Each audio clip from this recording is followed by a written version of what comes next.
Enfin, le Mangekyo Sharingan de Sarada qui pourrait aller très loin. Et j'ai même une théorie sur le fait qu'elle ne deviendra pas aveugle grâce à quelque chose qu'on connaît depuis bien longtemps. On en parle.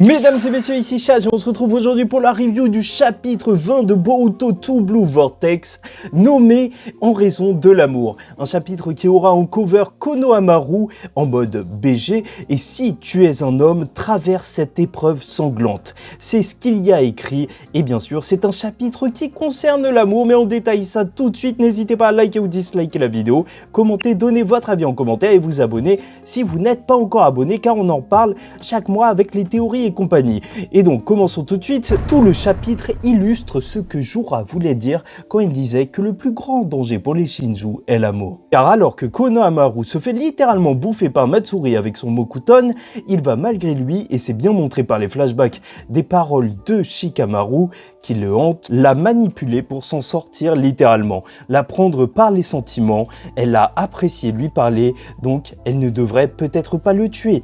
Et même si ses sentiments se mélangent, elle a envie de lui mais elle est détraquée par sa présence, elle se dit qu'elle doit le tuer en le dévorant. Sauf qu'elle a beau parler, elle a beau tenter de le tuer, les larmes coulent et Konohamaru crie son nom, puis ça lui fait quelque chose qu'elle ne comprend pas. Et alors qu'il lui demande de tenir ses mains, en l'appelant, en disant qu'une relation spéciale commence de cette manière, il réalise des Rasengan et les lui explose. En réalité, c'est une utilisation du Rasengan qui est juste hyper violente. Franchement, tenir les mains de quelqu'un puis les exploser comme ça, dans chapeau, ça c'est quelque chose. Deux Udama Rasengan, des Rasengan géants sans mode Sennin ou autre, deux Rasengan énormes d'un coup monstrueux, le Konohamaru. Et en repensant au Hokage qui lui a dit de la trahir après l'avoir apprivoisé, on va surtout voir ses sentiments. Et je trouve que personnellement, les dessins lors de cette séquence sont très réussis. Le Rasengan dans la main ouverte, les yeux de Matsuri qui est juste trahi, ça se ressent, ça sent les émotions, et même le regard de Konohamaru, loin d'être déterminé, heureux de la victoire ou sûr de lui. Et c'est normal puisque comme le dira Jura dans une mise en scène qui marche mais extrêmement bien, Matsuri a hésité à le dévorer par amour, elle a permis une riposte et lui, en raison de l'amour, a hésité et a bêtement laissé passer sa chance alors qu'on la voit appeler mon petit Konohamaru comme le faisait Moegi. Elle s'en est sortie, ça l'a déstabilisée. Et franchement, je trouve ce passage mais juste tellement réussi. Naruto, ça a toujours été le sujet, l'amour, les Uchiha, pas la peine de le détailler, mais même l'histoire de Naruto, c'est ça, ce gamin qui avait besoin de l'amour des autres, de leur reconnaissance et qui leur en a donné en devenant Hokage, qui a appris à s'aimer soi-même. Au passage, on aura vu Jura pleurer en même temps que Matsuri, et qui sait, peut-être que ça veut dire qu'il partage les sentiments des Shinju et que peut-être ce sera une faiblesse par la suite, mais aussi ça peut juste s'expliquer par le fait, sait-on jamais, qu'il voit à travers les yeux des autres Shinju et ça pourrait rappeler les pouvoirs du Rinnegan avec Pain qui partageait sa vision avec ses autres corps et même expliquer pourquoi donc si Boruto arrive directement, Jura arriverait car il serait connecté à tous les Shinju et donc dès qu'il y a la menace il pourrait arriver. Un petit peu en mode c'est l'originel donc il voit tout. Enfin bref, dans tous les cas le passage sur Konohamaru, je trouve encore une fois qu'il marche extrêmement bien, je kiffe le thème et compagnie. Et bon là il faut parler du gros mystère du chapitre, le Mangekyo Sharingan de Sarada, car alors que le combat face à Ryu continue et ils n'ont plus l'épée pour empêcher la limaille de fer, leur jutsu ne fait pas énormément d'effet car la limaille se forme et se déforme et même Mitsuki se fait avoir alors qu'il tente de protéger Araya qui lui est tombé. Yodo et Sarada sont alors les seuls qui ne sont pas attrapés et même si les garçons leur disent de fuir, Ryu propose qu'elles auront la vie sauve si elles donnent des informations sur Boruto. Mais Boruto a bien fait, il n'a donné aucune information, même à ses alliés, pour qu'elle ne soit pas complice d'un criminel. Même si Sarada et Sumire, elle savait la vérité. Sauf que Yodo le comprend. De la même manière qu'elle ressent des sentiments envers Shinki, Sarada ressent des choses. L'envie de tout faire pour Boruto. Yodo va alors se sacrifier, car avec ses capacités de détection, elle le dit, elle peut chercher des informations, donc on peut faire un échange. Sauf que Ryu ne veut pas se laisser diriger par quelqu'un et va la planter.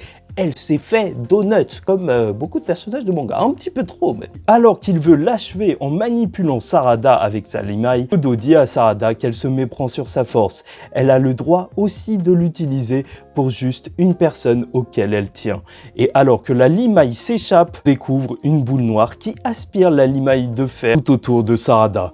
Et c'est le Mangekyo Sharingan de Sarada, de la nouvelle génération. Enfin, et oui, ça fait penser à une scène de Gohan SSJ2. Et bon, je me dis que s'il y a tout ce discours de Yodo à Sarada, donc elle peut utiliser ses pouvoirs, même si c'est pour protéger qu'une seule personne, c'est qu'en réalité, peut-être qu'elle se retenait depuis le début, ou peut-être qu'elle gardait cette capacité pour un plus grand moment, peut-être pour protéger d'autres personnes, sait-on jamais, dans son rôle futur d'Hokage. Là, elle l'a seulement fait pour Boruto. Car au final, c'est peut-être celui qui compte le plus pour elle. Et bien sûr, là, on peut théoriser sur son pouvoir et même comment elle va échapper à la cécité, le fait d'être aveugle en utilisant le Mangekyo Sharingan. Et bien sûr, je ne passe pas à côté, il semblerait que c'est une sorte de trou noir, un pouvoir sur le champ gravitationnel, et bon, c'est assez logique dans un certain sens, le Mangekyo Sharingan de Obito permettait de créer des portails vers une autre dimension, même le Rinnegan, qui est l'évolution du Mangekyo Sharingan, dans un certain sens, crée de l'attraction et de la répulsion, donc qui sait, c'est peut-être aussi comme un petit Shibaku Tensei, un mini astre divin. Après, avec un genre de trou noir qui aspire, ça peut aller très loin si l'auteur le veut, car le trou noir c'est juste une masse énorme, donc on pourrait imaginer qu'elle puisse contrôler la masse de certains éléments qu'elle regarde, même avec ses propres coups pour les rendre surpuissants et taper comme sa mère, mais en beaucoup plus fort. Sauf que bon, c'est pas le style de Naruto d'aller aussi loin dans l'utilisation d'une technique, puis qui sait, c'est peut-être juste qu'elle peut suivre un chakra particulier, une technique en particulier, et le faire aspirer par cette boule noire, ou si on reste vraiment juste sur un trou noir, le simple fait de pouvoir le réaliser avec ses yeux, c'est déjà la possibilité de gros combos, alors qu'elle peut tirer son ennemi donc dans une direction, et elle a ses bras et ses jambes libres pour le tabasser, et en plus elle a le Sharingan, donc ça veut dire qu'elle peut bien voir les mouvements et compagnie au corps à corps, ça doit être quelque chose, et en plus si l'ennemi se fait tirer, non, il y a un truc, on verra dans tous les cas si elle a un autre pouvoir avec son Mangekyo Sharingan, puis après, bien sûr qu'elle devrait normalement devenir aveugle à cause de l'utilisation de celui-ci. Et vu qu'il n'y a pas trop d'autres Uchiha qui traînent par là, et même dans l'univers entier de Naruto, vu qu'il y a une extinction, pas trop de solutions. Même si, bien sûr, on achine, mais voilà, je pense à une autre idée, car elle est bien la fille, en plus d'être la fille d'un terroriste, d'une femme qui est la plus grande ninja médecin de sa génération. Et en même temps, Sakura, avec son sceau, peut se soigner de trucs ultra violents. On parle quand même d'un soin qui va jusqu'à soigner plein d'organes qui ont disparu, comme l'aura fait Tsunade durant la Grande Guerre face à Madara. Donc un problème de vision, ça va en théorie. Si elle maîtrise la technique de soin de sa mère, ça devrait passer. Oui, je pense qu'elle pourrait même soigner donc ce problème lié au Mangekyo Sharingan. Et ça ferait un vrai mélange des pouvoirs de Sasuke et de Sakura pour le meilleur. C'est pour ça que je pense personnellement que ça marcherait extrêmement bien.